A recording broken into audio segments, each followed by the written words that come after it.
गुरुर्ब्रह्मा गुरुर्विष्णुर् गुरुर्ब्रह्मा गुरुर्विष्णुर् गुरुर्देवो महेश्वरः गुरुर्देवो महेश्वरः गुरुसाक्षात् परब्रह्म गुरुर्साक्षात् परब्रह्म तस्मै श्री गुरवे नमः तस्मै श्री गुरवे नमः। ॐ नमो भगवते वासुदेवाय ॐ नमो भगवते वासुदेवाय ॐ नमो भगवते वासुदेवाय ॐ नमो भगवते वासुदेवाय ॐ नमो भगवते वासुदेवाय वासुदेवाय वासुदेवाय। प्रेम से बोलो श्री कृष्ण भगवान की जय, भोलेनाथ भंडारी की जय।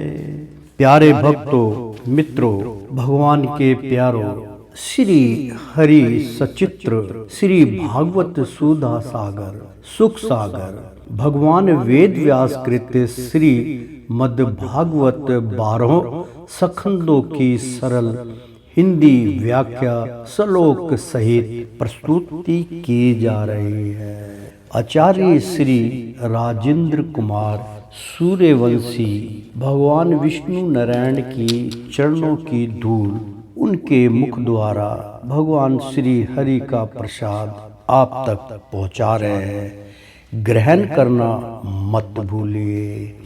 प्रेम से बोलो श्री कृष्ण भगवान की जय। मित्रों, एक बार बोल दो ना राधे राधे। मित्रों, श्री भागवत कथा का आनंद आप ले रहे हैं।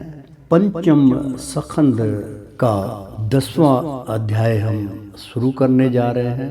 ध्यान से इस अमृत का पान कीजिए।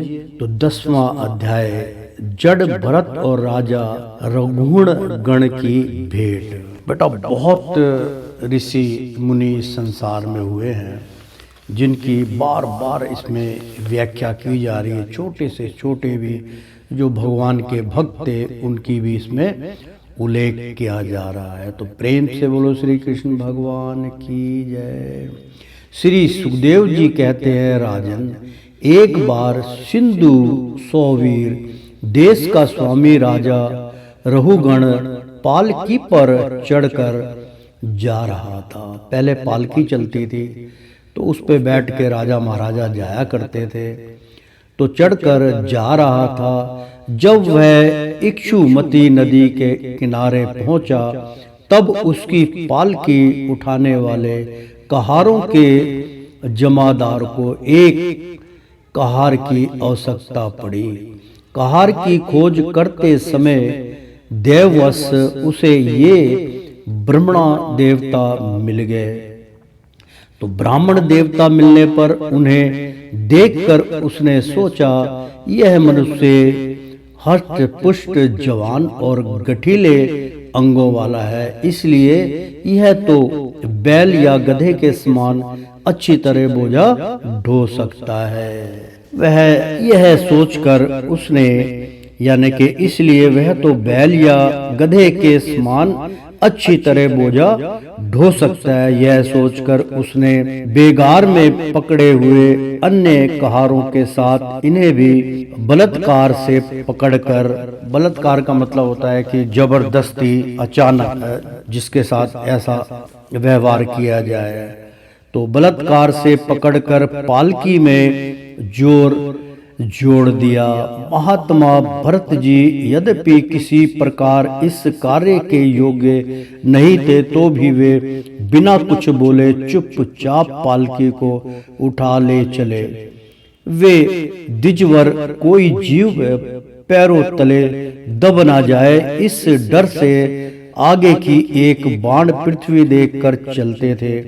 यानी कि एक पांव जब रखते थे वो पृथ्वी पे देख लेते थे, तो आगे की एक बाण पृथ्वी देखकर चलते थे। इसलिए दूसरे कहारों के साथ उनकी चाल का मेल नहीं खाता था। अतः जब पालकी टेढ़ी सीधी होने लगी तब यह देखकर राजा रघुण ने पालकी उठाने वाले से कहा, अरे कहारो, अच्छी तरह चलो, पालकी को इस प्रकार ऊंची नीची करके क्यों चलाते हो?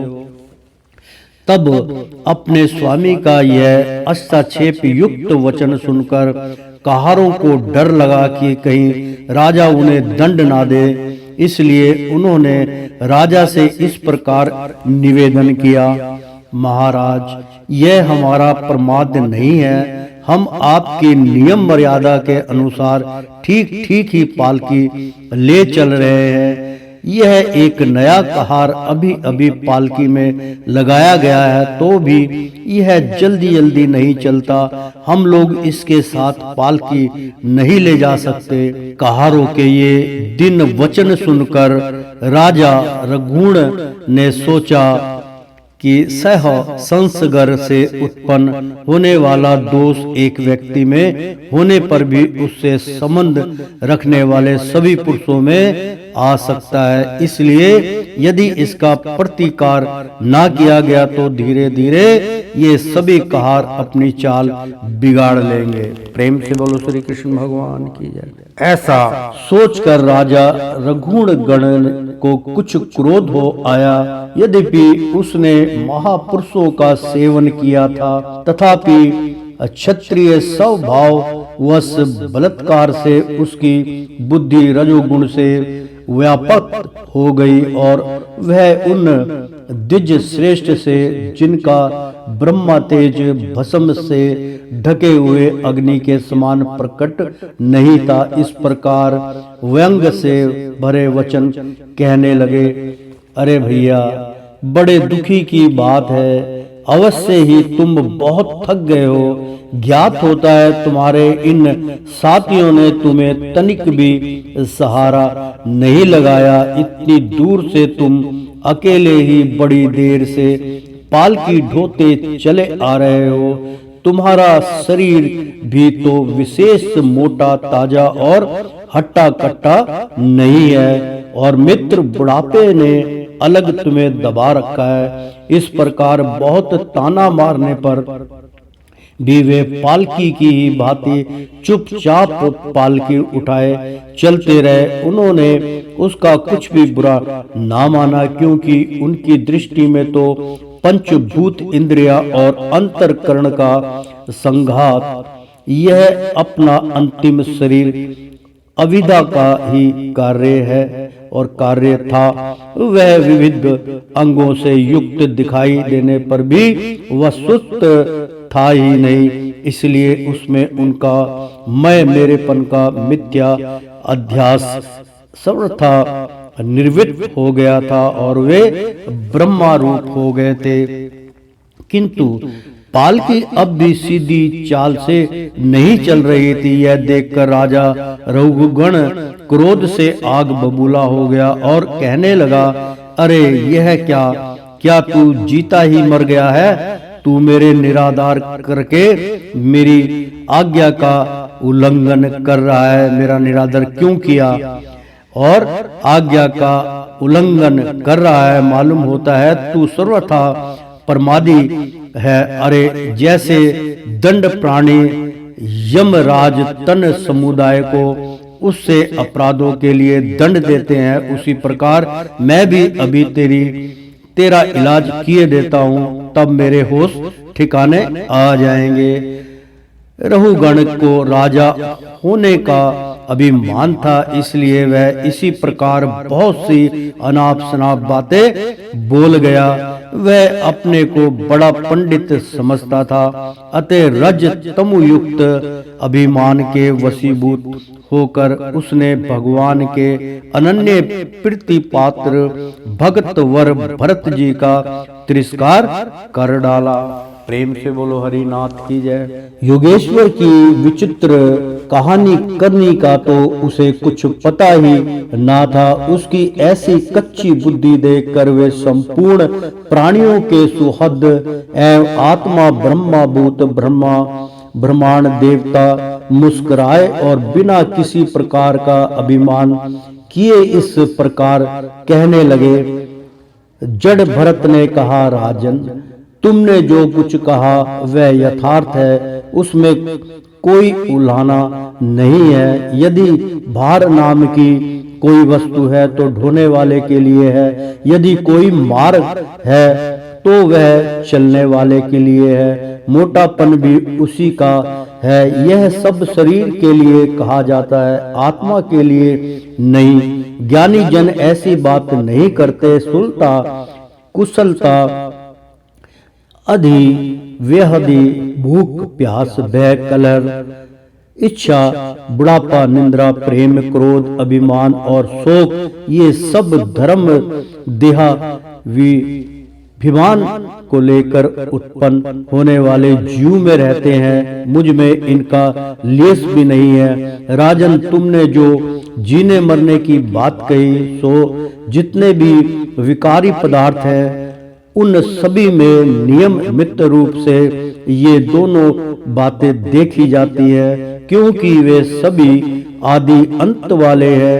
यह सभी नरेश, जहाँ स्वामी सेवक भाव स्थिर हो वहीं आज्ञा पालन आदि का नियम भी लागू हो सकता है। तुम राजा हो और मैं प्रजा हूँ। इस प्रकार की भेद बुद्धि के लिए मुझे व्यवहार के सिवा और कहीं तनिक भी अवकाश नहीं दिखाई देता। परमार्थ दृष्टि से देखा जाए तो किसे स्वामी कहें और किसे सेवक। फिर भी राजन, तुम्हें यदि स्वामित्व का अभिमान है तो कहो, मैं तुम्हारी क्या सेवा करूं। वीरवर, मैं मत, उन्मत्त और जड़ के समान अपनी ही स्थिति में रहता हूँ। मेरा इलाज करके तुम्हें क्या हाथ लगेगा। यदि मैं वास्तव में जड़ और प्रमादी ही हूँ तो भी मुझे शिक्षा देने पीसे हुए को पीसने के समान व्यर्थ ही होगा। श्री सुखदेव जी कहते हैं, परीक्षित मुनिवर जड़ भरत यथार्थ तत्व का उपदेश करते हुए इतना उत्तर देकर मौन हो गए। उनका देहात्म बुद्धि का हेतु भूत अज्ञान विभक्त हो चुका था, इसलिए वे परम शांत हो गए थे। अतः इतना कहकर भोग द्वार पारमंद क्षय करने के लिए वे फिर पहले की ही समान उस पालकी को कंधे पर लेकर चलने लगे। सिंधु 100 वीर नरेश रहुगण भी अपनी उत्तम श्रद्धा के कारण तत्व जिज्ञासा का पूरा अधिकारी था। अर्थात मतलब मित्रों कि सिंधु 100 वीर नरेश, सिंधु नरेश के वो राजा थे, तो सिंधु 100 वीर नरेश यानी कि 100 वीर के बराबर अकेले थे। रहुगण भी अपनी उत्तम श्रद्धा के कारण तत्व जिज्ञासा का पूरा अधिकारी था। जब उसने उस दिज्क सेठ के अनेकों योग ग्रंथों से समर्थित और हृदय की ग्रंथि का छेदन करने वाले ये वाक्य सुने, तब वह तत्काल पालकी से उतर पड़ा।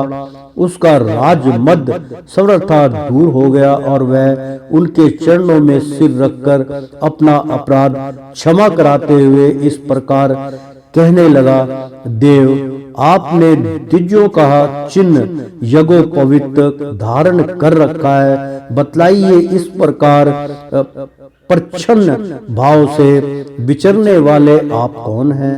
क्या आप दातात्रेय आदि अवधूतों में से कोई हैं? आप किसके पुत्र हैं? आपका कहाँ जन्म हुआ है और यहाँ कैसे आपका पद अर्पण हुआ है? यदि आप हमारा कल्याण करने पधारे हैं तो क्या आप साक्षात सत्य मूर्ति भगवान कपिल जी ही तो नहीं है। मुझे इंद्र के वज्र का कोई डर नहीं है, ना मैं महादेव जी के त्रिशूल से डरता हूँ और ना यमराज के दंड से।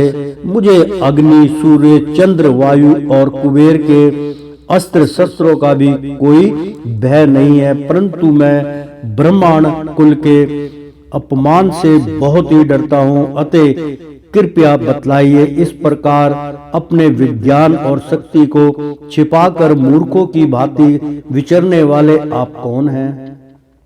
विषयों से तो आप सर्वथा अनासक्त जान पड़ते हैं। मुझे आपकी कोई था नहीं मिल रही है। साधो आपके योग युक्त वाक्यों की बुद्धि द्वारा आलोचना करने पर भी मेरा संदेह दूर नहीं होता। मैं आत्मज्ञानी मुनियों के परम गुरु और साक्षात श्री हरि की ज्ञान शक्ति के अवतार योगेश्वर भगवान कपिल से यह पूछने के लिए जा रहा था कि इस लोक में एकमात्र शरण लेने योग्य कौन है? क्या आप वे कपिल मुनि ही हैं जो लोगों की दशा देखने के लिए इस प्रकार अपना रूप छिपाकर विचर रहे हैं? भला घर में आसक्त रहने वाला विवेकहीन पुरुष योगेश्वर की गति कैसे जान सकता है? प्रेम से बोलो योगेश्वर महाराज की जय।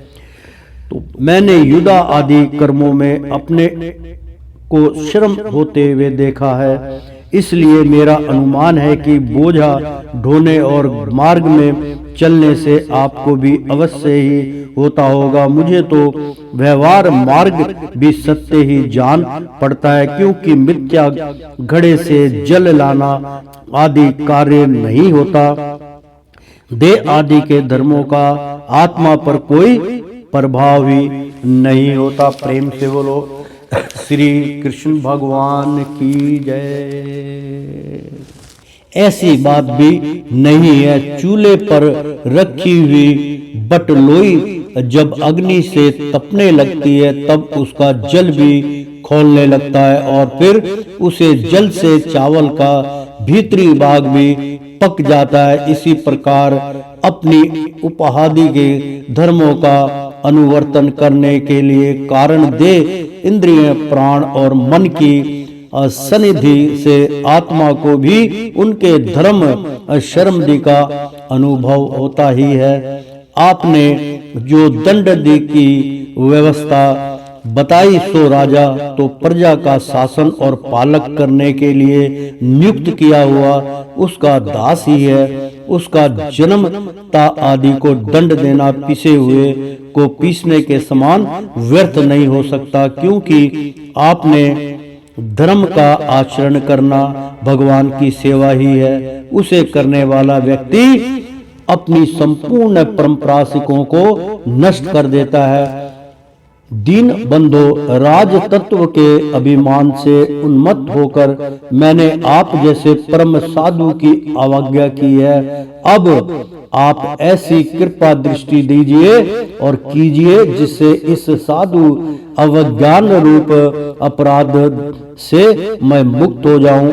आप देहाभिमान शून्य और वृक्ष बंधु श्री हरि के अनन्य भक्त हैं, इसलिए सब में समान दृष्टि होने से इस मानव अपमान के कारण आपने कोई विकार नहीं हो सकता। तथापि इस महापुरुष का अपमान करने के कारण मेरे जैसा पुरुष साक्षात त्रिशूल प्रणि महादेव जी की समान प्रभावशाली होने पर भी अपने अपराध से अवश्य घोड़े ही कल में नष्ट हो जाएगा। प्रेम से बोलो श्री कृष्ण भगवान की जय। अर्थात मित्रों, इस अध्याय का जो उच्चारण है, जो सारांश है, वो ये है कि राजा को कभी घमंड नहीं करना चाहिए, असहाय का सहायक बनना चाहिए। ना जाने किस वेश में कोई संत पुरुष, महापुरुष या सचमुच का कोई निर्धनी गरीब जिसके पेट में रोटी नहीं, उसकी दुर्दशा पे अपना हुकूमत नहीं चलानी चाहिए, अपने अभिमान को प्रकट नहीं करना चाहिए। तत्पश्चात उसका शाप से मुक्त होना बहुत कठिन हो जाता है। तो राजे को जब उन्होंने उपदेश दिया तो राजा ने समझ दिया कि ये कोई बहुत बड़ी हस्ती है, हो सकता है कपिल महाराज भगवान तो नहीं है, मेरी परीक्षा ले रहे हैं। उन्होंने स्पष्ट अपने मुख द्वारा कहा कि मुझे क्षमा कर दीजिए, मैंने बहुत कुछ अनप शनप आपको कह दिया क्रोध के वश में। तो इसलिए मित्रों, कभी साधु संत गुरुओं पे क्रोध नहीं करना चाहिए, चाहे वो कितने भी अनज्ञानी हो। उनके अज्ञान पे आप क्रोध कर सकते हैं, उन पे क्रोध करने का कोई लाभ उत्पन्न नहीं होता। तो प्रेम से बोलो श्री कृष्ण भगवान की जय। श्रीमन नारायण नारायण हरि हरि, तेरी लीला सबसे न्यारी न्यारी, बोलो हरि हरि। ओ श्रीमन नारायण नारायण हरि हरि। मित्रों, श्री भागवत कथा का पंचम स्कंद का 10वां अध्याय समाप्त हुआ। 11वां अध्याय हम शुरू करने जा रहे हैं। प्रसाद ग्रहण कीजिए। राजा रघुगण को भरत जी का उपदेश, यानी कि भरत जी जो संपूर्ण वो पता नहीं कितने जन्म वो ले चुके थे, तो भरत जी का ही उपदेश था। वो रूप बदल के ही कहार बन गए। तो मित्रों, जड़ भरत ने कहा राजन तुम अज्ञानी होने पर, क्योंकि भरत जो था वो किसी के मतलब कन्या हुई थी, फिर भरत पुत्र हुआ था, उससे सब घृणा करते थे, मैला कुचैला था, उसको पिछले जन्मों का ज्ञान था, इसलिए वो भक्ति में विलीन रहता था। लोग उसको बहुत कुछ अटम सनप कहते थे। दूसरे जन्म की ये कथा चल रही है। तो वो रास्ते में जा रहा हुआ अट्टा गट्ठा था, बहुत वो तो स्नान नहीं करते थे, वो मैल जमी होती थी। उन्होंने कहा ये तो जानवर की तरह, इसको कहार बना लिया जाए। जब उसका उपदेश सुना, क्योंकि वो सोचता था कि जमीन में जो कीड़ा चल रहा है मेरे पैर के तले आके वो मर ना जाए, बजाय पुण्य के मेरे को पाप लगेगा, इस प्रकार की भरत जी की सोच थी। और जड़ भरत उनका समझ लीजिए नाम था। तो वो उन्होंने जब उपदेश दिया तब वहां से राजन को ज्ञान प्राप्त हुआ।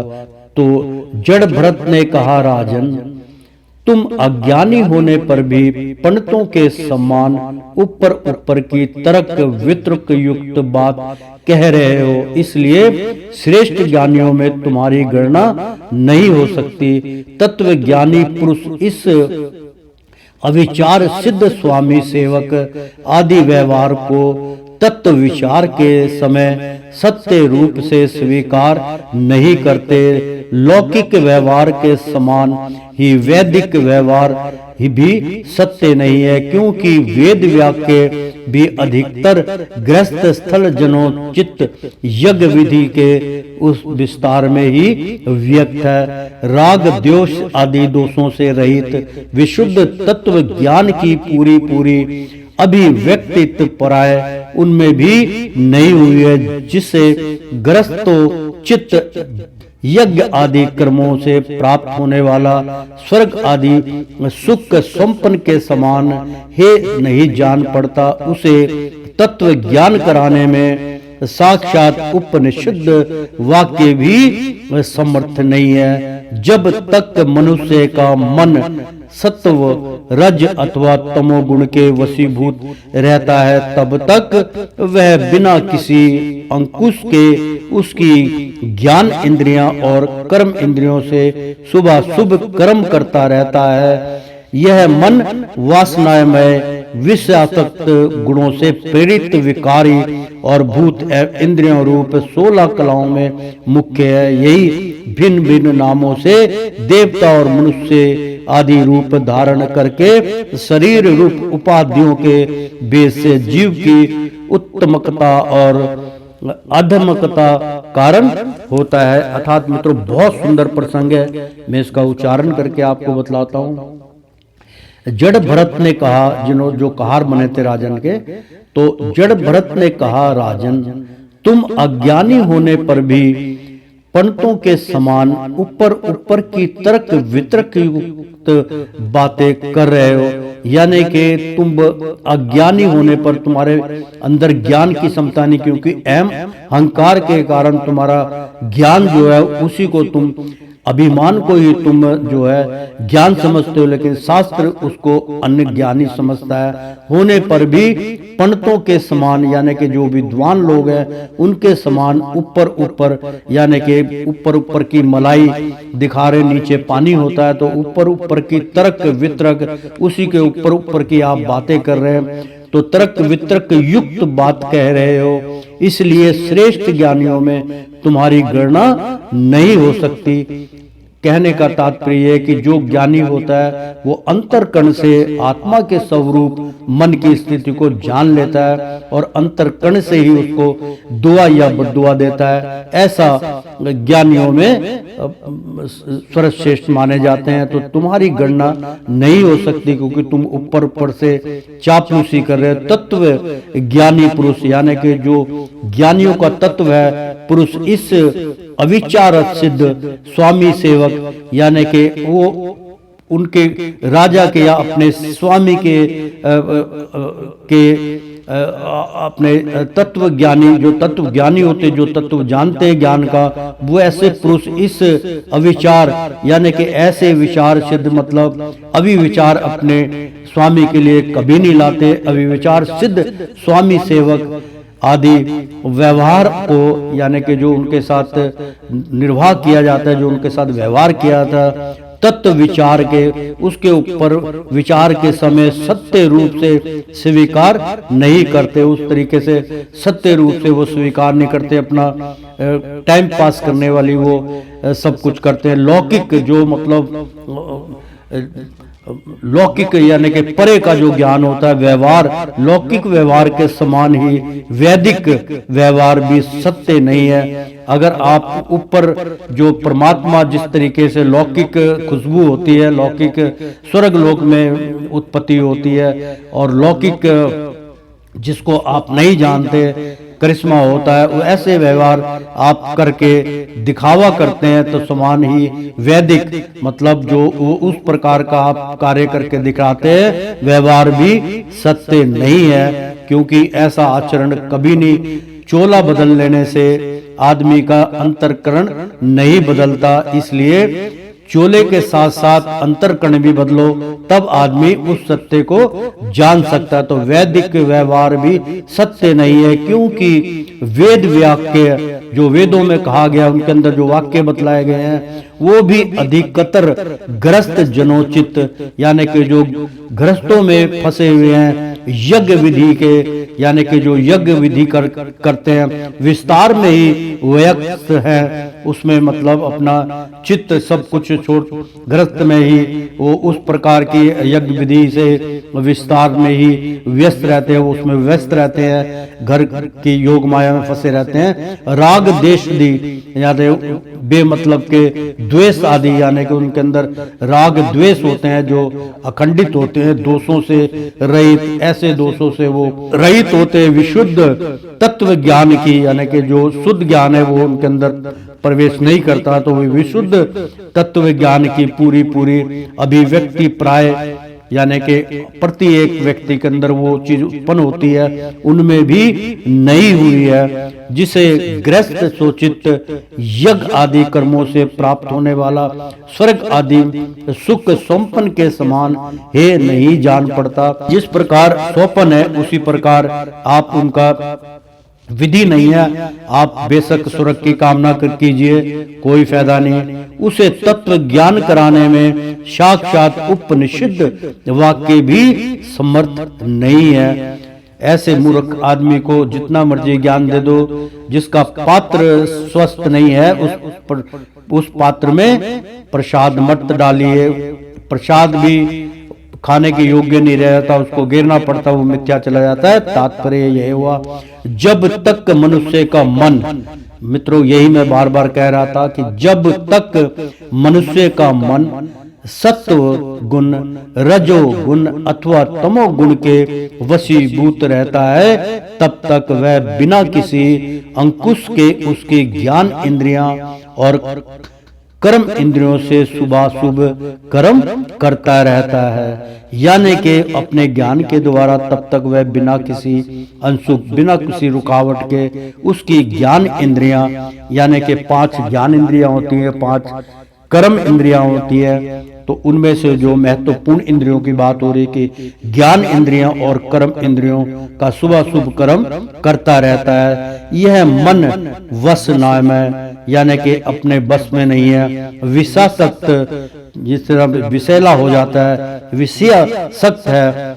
गुणों से प्रेरित विकारी, यानी कि अपने गुणों के प्रेरित हो जाता है, गुणों से ही वो सारी उत्पत्ति करता है, उससे प्रेरित रहता है, उससे गुणों के मोह में फंसा रहता है, विकारी। और भूत एवं इंद्रिया रूप 16 कलाओं में मुख्य है। यही भिन्न भिन्न नामों से देवता और मनुष्य दिव्य रूप धारण करके शरीर रूप उपाधियों के भेद से जीव की उत्तमता और अधमता का कारण होता है। उसी प्रकार से जो हमारे 3 गुण उसमें फंसकर अच्छा बुरा सब उसमें फंस के मिथ्या चला जाता है। यह मायामय मन, मतलब जो भगवान की माया है ये ही मन है। तो यह माया मन संसार चक्र में छलने वाला है। मन जो है आपको इस संसार में चक्र में डालता रहता है, चलता है। कभी आपको भगत बना लेगा, कभी आपको एकांत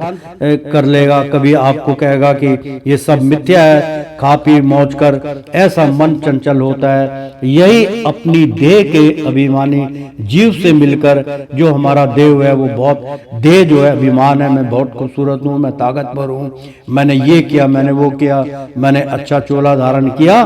तो काल कर्म से प्राप्त हुए सुख दुख, यानी कि अभिमान जीव से मिलकर ऐसे अभिमान, यानी कि हमारे स्थूल देह से मन जो है उसमें आकृष्ट हो जाता है, उसी में विलीन हो जाता है, मिलकर उससे काल कर्म से प्राप्त हुए सुख दुख और इनसे व्यक्तिरिक्त मोह रूप अवश्य यम भावी फलों की अभिव्यक्ति रखता है कि इससे हमें ये फल प्राप्त होगा। जब तक यह मन रहता है तभी तक जागृत और स्वप्न व्यवस्था का व्यवहार प्रकाशित होकर जीव का दृश्य बनता रहता है। यानी कि पहले आप जो मन है, बाहरी मन है, जो वो सारे दिन स्वप्न की दुनिया में घूमता रहता है कि आज मैंने ये काम करना, आज वो गुणों के अधीन होता है। जब वो निष्क्रिय हो जाता है, रात को जब आप सो जाते हैं तो अंतर्करण मन जागृत हो जाता है, वो स्वप्न की दुनिया में हवा में तीर छोड़ने लगता है और कई स्वप्न सच भी आते हैं और कई लगभग मिथ्या चले जाते हैं। तो मित्रों, दृश्य बनता रहता है। इसलिए पंडित जन मन को ही त्रिगुण में अधम संसार का और गुणतीत परम लोक तत्व कृष्ण मोक्ष पद का कारण बताते हैं। प्रेम से बोलो श्री कृष्ण भगवान की जय। इसलिए पंडित जन मतलब जो विद्वान हैं, जो महापंडित हैं, महापुरुष हैं और जो जिन्होंने बहुत मतलब ग्रंथों की उपासना की है, तो वो बोलते हैं कि इसलिए पंडित जन, जो पंडित लोग विद्वान, वो मन को ही त्रिगुणी में, यानी कि 3 गुण जो हैं उसके अधीन बतलाते हैं। अधम संसार का ये जो मतलब सो संसार है जिसमें हम घूम रहे हैं, जिसमें प्रकार प्रकार के अनेकों कर्म देखते हैं का, और गुणतीत यानी कि उनका जो गुण फल है पर मोत्कृष्ट, यानी कि परमोत्कृष्ट, यानी कि गुणतीत उसका परमोत्कृष्ट मोक्ष पद का कारण बताते हैं कि यही मोक्ष का कारण है। मन का अगर आप वशीकरण कर लेते हैं, मन आपके अधीन हो जाता है, मन आत्मा के अधीन हो जाता है, तो आपको सरल ही मोक्ष पद का यानी कि मोक्ष का मार्ग आपको मिल जाएगा। और उसका कारण विद्वान लोग यही बतलाते हैं कि मन आसक्त है, मन को अपने बस में कीजिए। तो प्रेम से बोलो श्री कृष्ण भगवान की जय। विषयासक्त मन जीव को संसार संकट में डाल देता है। विषयासक्त मतलब जो तरह तरह के पता नहीं कैसे कैसे विषया जो मिथ्या चले जाते हैं, विषय के बारे में सख्त रहता है, आज मैं ये करूंगा, आज मैं वो करूँ, वो मन ही है जीव को संसार संकट में डाल देता है। इस संसार के संकट में वो परिपूर्ण मन ही डाल देता है। तो विषयहीन होने पर जब उसकी सारी इच्छाएं विषयहीन हो जाता है, जब समाप्त होने पर वही उसे शांति में मोक्षपद प्राप्त करा देता है। जिस प्रकार घी से भीगी हुई बत्ती को खाने वाले दीपक से तो धुंध वाली शिखा निकलती रहती, और जब घी समाप्त हो जाता है तब वह अपने कारण अग्नि तत्व में लीन हो जाता है। उसी प्रकार विषय और कर्मों में आसक्त हुए मन तरह तरह की वृत्तियों का आश्रय ले लिया रहता है, और इससे मुक्त होने पर वह अपने तत्व में लीन हो जाता है। वीरवर 5 कर्म इंद्रियां, 5 ज्ञान इंद्रियां और 1 अहंकार, ये 11 मन की वृत्तियां हैं, तथा 5 प्रकार के कर्म, 5 तंत्र मंत्र और 1 शरीर, ये 11 उसके आधारभूत विषय कहे जाते हैं। गंध, रूप, स्पर्श, रस और शब्द, ये 5 ज्ञान इंद्रियां के विषय हैं। मल त्याग, संभोग, गमन, भाषण और लेना देना आदि व्यवहार, ये 5 कर्म इंद्रियों के विषय है। तथा शरीर को यह मेरा है, यह प्रकार स्वीकार करना अहंकार का विषय है। कुछ लोग अहंकार को मन की 12वीं वृत्ति और उसके आश्रय शरीर को 12वां विषय मानते हैं। ये मन की 11 वृत्तियां द्रव्य, विषय, स्वभाव, आश्रय, संस्कार, कर्म और काल के द्वारा सैकड़ों, हजारों और करोड़ों भेदों में परिणत हो जाती है, किंतु उनकी सत्ता क्षेत्र यज्ञ आत्मा की सत्ता से ही है, समझ या परस्पर मिलकर नहीं है। ऐसा होने पर भी मन से क्षेत्र यज्ञ का कोई संबंध नहीं है, यह तो जीव की ही माया निर्मित उपाधि है।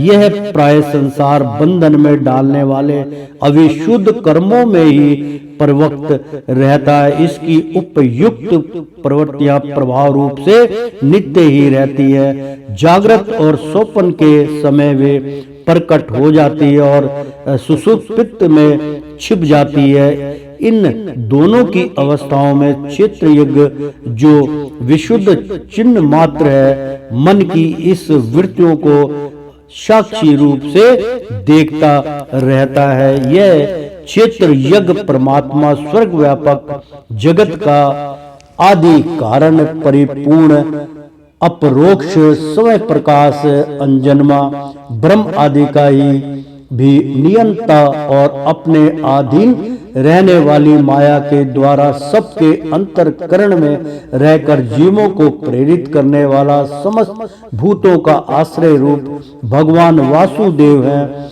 जिस प्रकार वायु संपूर्ण सवा यथा सतावर जलम प्राणियों में प्राण रूप से प्रविष्ट होकर उन्हें प्रेरित करती है, उसी प्रकार वह परमेश्वर भगवान वासुदेव स्वर साक्षी आत्मा स्वरूप से इस संपूर्ण प्रपंच में होत प्रीत है।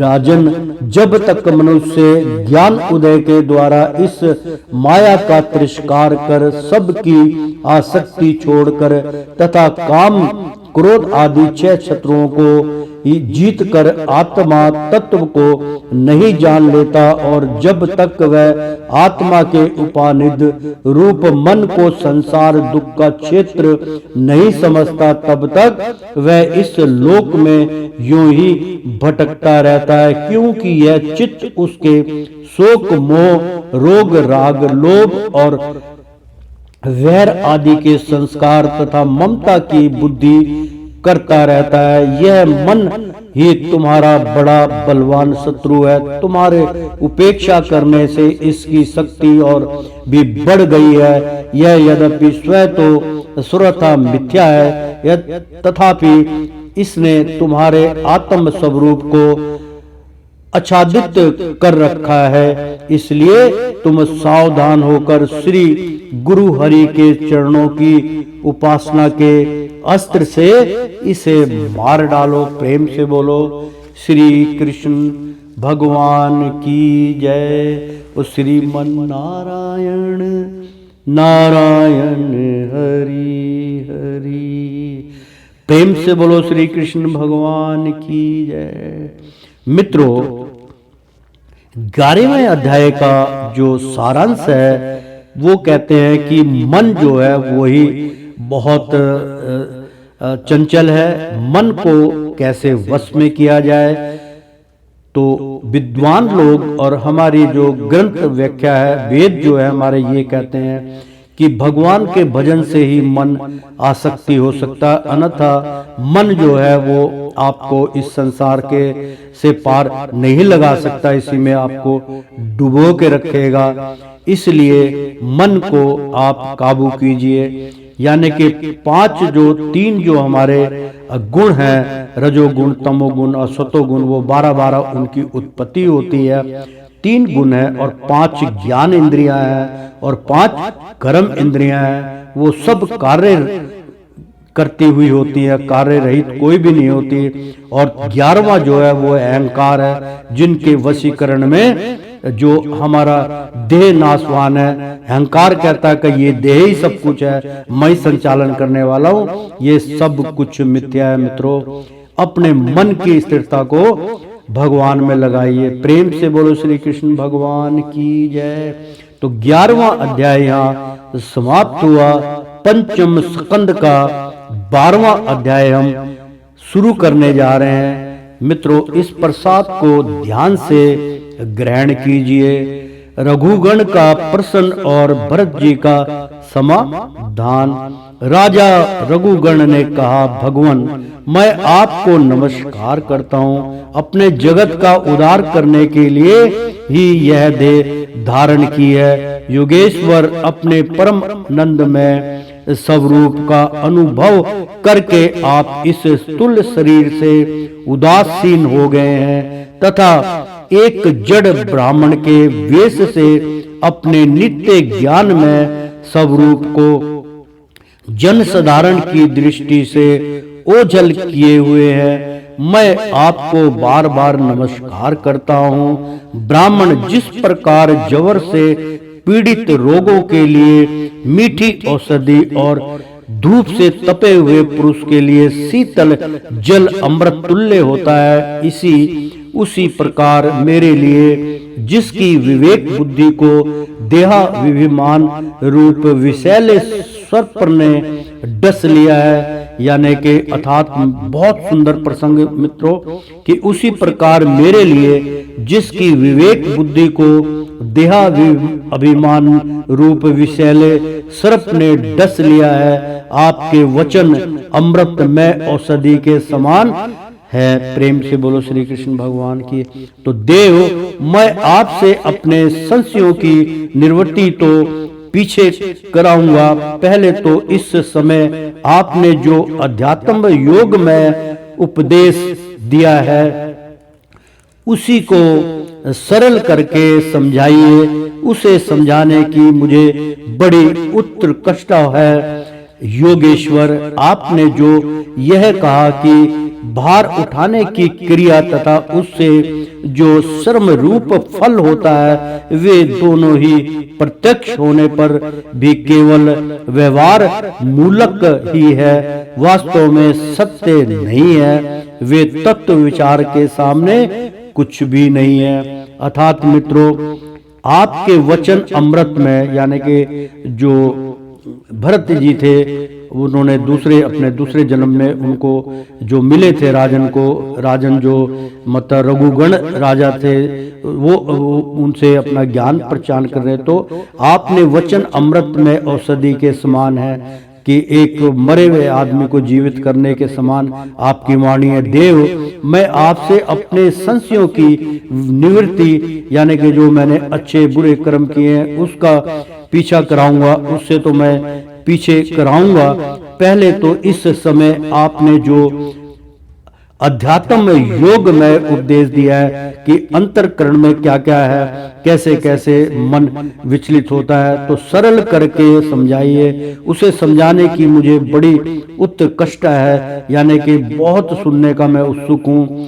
तो जीवेश्वर, हे प्रभु, आपने जो यह कहा कि भार उठाने की क्रिया तथा उससे जो श्रम रूप फल होता है, वे दोनों ही प्रत्यक्ष होने पर भी केवल व्यवहार मूलक ही है। यानी कि आपने जो यह कहा कि भार उठाने की क्रिया तथा, यानी कि जो मैं बोझा ढो रहा हूं उसके बारे में, कि उससे जो श्रम रूप फल होता है, यानी कि उस मेहनत का जो फल मिलता है, वो दोनों ही प्रत्यक्ष होने पर जब दोनों हो जाता है तो केवल व्यवहार मूलक कि आपने उसका कैसा व्यवहार किया ये है, वास्तव में सत्य नहीं है। वे तत्व विचार के सामने कुछ भी नहीं है। प्रेम से बोलो श्री कृष्ण भगवान की जय। तो ठहरते सो इस विषय में मेरा मन चक्कर खा रहा है। आपके इस कथन का मर्म मेरी समझ में नहीं आ रहा है। तो जड़ भरत ने कहा, पृथ्वी पते, यह देह पृथ्वी का विकार है। पाषाण आदि से इसका क्या भेद है? जब यह किसी कारण से पृथ्वी पर चलने लगता है तब इसके भारवाही आदि नाम पड़ जाते हैं। इसके दो चरण हैं, उनके ऊपर क्रम से देखने पिंडली, घुटने, जांग, कमर, यानी कि ठकने, ये मतलब घुटने जो होते हैं उनको बोलते हैं कि ठगने, और पिंडली यानी कि पिंडली आप समझते हैं जो जांगे हैं, तो घुटने जो है, और जांग जो है, कमर जो है, वक्ष स्थल, गर्दन और कंधे आदि अंग हैं। कंधों के ऊपर लकड़ी की पालकी रखी हुई है, उसमें भी 100 वीर राज नाम का एक पार्थिव विकार ही है, यानी कि 100 वीरों के समान एक ही बैठा हुआ है, उसका बोझा ढोना कितना कठिन है। तो जिसमें आत्म बुद्धि रूप अभिमान करने से तुम, मैं सिंधु देश का राजा हूँ, इस प्रबल मद से अंधे हो रहे हो, किंतु इसी से तुम्हारी कोई श्रेष्ठता सिद्ध नहीं होती। वास्तव में तो तुम बड़े क्रूर और धृष्ट ही हो। तुमने इन बेचारे दीन दुखिया कहारों को बेगार में पकड़कर पालकी में जोत रखा है, और फिर महापुरुषों की सभा में बढ़ बढ़कर बातें बनाते हो कि मैं लोगों की रक्षा करने वाला हूँ। यह तुम्हें शोभा नहीं देता। हम देखते हैं कि संपूर्ण चराचर भूत सर्वदा पृथ्वी से ही उत्पन्न होते हैं और पृथ्वी में ही लीन होते हैं। अतः उनके क्रिया भेद के कारण जो अलग अलग नाम पड़ गए हैं, बताओ तो उनके सिवा व्यवहार का और क्या मूल है। प्रेम से बोलो श्री कृष्ण भगवान की जय। अर्थात मित्रों, इसमें जो जवाब देते हुए महापुरुष ने भरत जी ने कहा, क्योंकि जो जड़ भरत ने उनको राजा को कहा कि भाई तुम इस में जो 100 वीर पुरुष है जो बहुत तगड़े हैं, उनके बराबर तुम अकेले हो, उनका जो है सब कुछ ताकत है, तो 100 के बराबर आपकी ताकत है, उसको 4 कहार कैसे खींच रहे हैं, इसका अनुभव आपको नहीं है। इसलिए अपने शरीर पे कभी अभिमान नहीं करना चाहिए, वरना शरीर टूट के चिन्ह भिन्न हो जाता है। प्रेम से बोलो श्री कृष्ण भगवान की जय। तो इस प्रकार पृथ्वी शब्द का व्यवहार भी मिथ्या ही है, वास्तविक नहीं है, क्योंकि यह अपने उपादान कारण सूक्ष्म परमाणुओं में लीन हो जाती है, और जिनके मिलने से पृथ्वी रूप कार्य की सिद्धि होती है, वे परमाणु अविधावश मन से ही कल्पना किए हुए, वास्तव में उनकी भी सत्ता नहीं है। इसी प्रकार और भी जो कुछ पतला मोटा छोटा बड़ा कार्य कारण तथा चेतन और अचेतन आदि गुणों से युक्त दैत्य पर्यंच है, उसे जो उनसे परे है उसे भी द्रव्य स्वभाव आश्चर्य काल और कर्म आदि नामों वाली भगवान की माया का ही कार्य समझो। विशुद्ध ब्रह्मयार्थ रूप अद्वितीय तथा भीतर बाहर के भेद से रहित परिपूर्ण ज्ञान ही सत्य वस्तु है। वह सर्वांतरवर्ती और सर्वथा निर्विकार है। उसी का नाम भगवान है। प्रेम से बोलो श्री कृष्ण भगवान की। अर्थात मित्रों बड़ा अच्छा सुंदर प्रसंग है। तो विशुद्ध यानी कि जिसका मन विशुद्ध है, शुद्ध नहीं है, तो परमार्थ रूप यानी कि परमात्मा का अगर वो रूप धारण करता है, बतलाता है, अद्वितीय यानी कि उसके विषय में तथा भीतर बाहर यानी कि अंदर बाहर के भेद से रहित यानी कि उन भेदों को नहीं जानता, या फिर परिपूर्ण ज्ञान ही सत्य वस्तु है। यानी कि अपने अंतर्करण आत्मा के अंदर झांक के आप देखिए उसमें ही बहुत बड़ा सत्य छुपा हुआ है। वह स्वतंत्र वर्ती और सर्वथा निर्विकार है, यानी कि उसका कोई आकार नहीं है। अगर आत्मा का देखो तो आत्मा का कोई आकार नहीं है, स्वयं आप जैसा है। तो उसी का नाम भगवान है। यानी कि अंतर आत्मा जो है उसके अंदर जो आत्मा है वो प्रभु का रूप है, वही हंस है। और उसी को पंडित जन वासुदेव कहते हैं। वही हमारे अंतर आत्मा में जो है वासुदेव, ओम भगवते वासुदेवाय, यानी कि अंतरकरण में जो आत्मा का प्रकाश है, भगवान प्रकाश स्वरूप माने गए हैं। और जब आदमी बहुत पहुंचा हुआ तो उसकी चारों ओर ओरा बाहर भी आ जाती है। वो अंतरकरण में सबके अंदर वो विराजमान है, वो सोई हुई प्रकाश रहता है। जब प्रकाश वो जागृत हो जाता है तो उसी को पंडित जन वासुदेव कहते हैं। यानी कि आत्मा का दूसरा नाम है वासुदेव भगवान। रहुगण महापुरुषों के चरणों की धूलि से अपने को नहलाए बिना केवल तप यज्ञ आदि वैदिक कर्म, अन्न आदि के दान, अतिथि सेवा, दिन सेवा आदि ग्रस्तों चित्त धर्मानुष्ठान, वेद ध्यान अध्ययन अथवा जल अग्नि या सूर्य की उपासना आदि किसी भी साधन से यह परमात्म ज्ञान प्राप्ति नहीं हो सकता।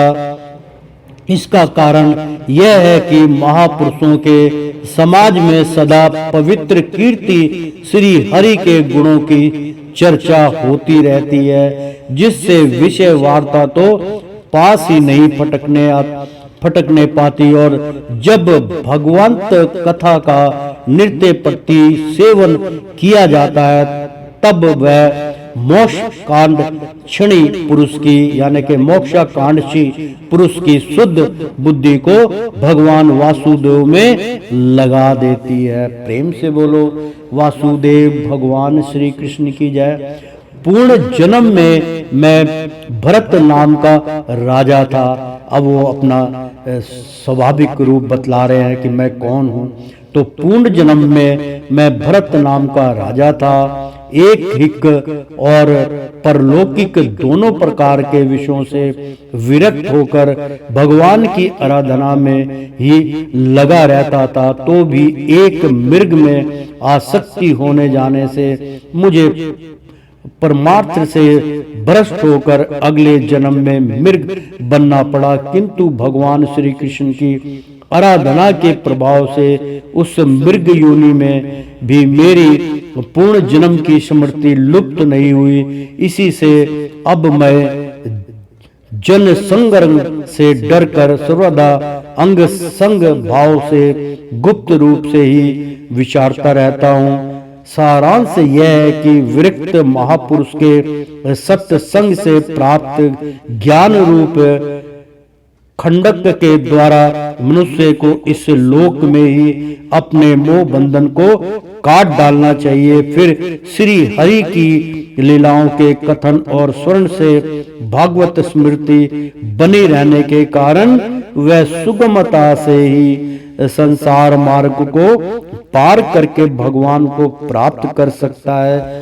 प्रेम से बोलो श्री कृष्ण भगवान की जय। ओ श्रीमन नारायण नारायण हरि हरि, तेरी लीला सबसे न्यारी न्यारी, बोलो हरि हरि।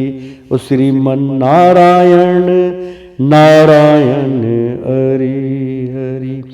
एक बार बोल दो ना, राधे राधे, कृष्णम कृष्णम।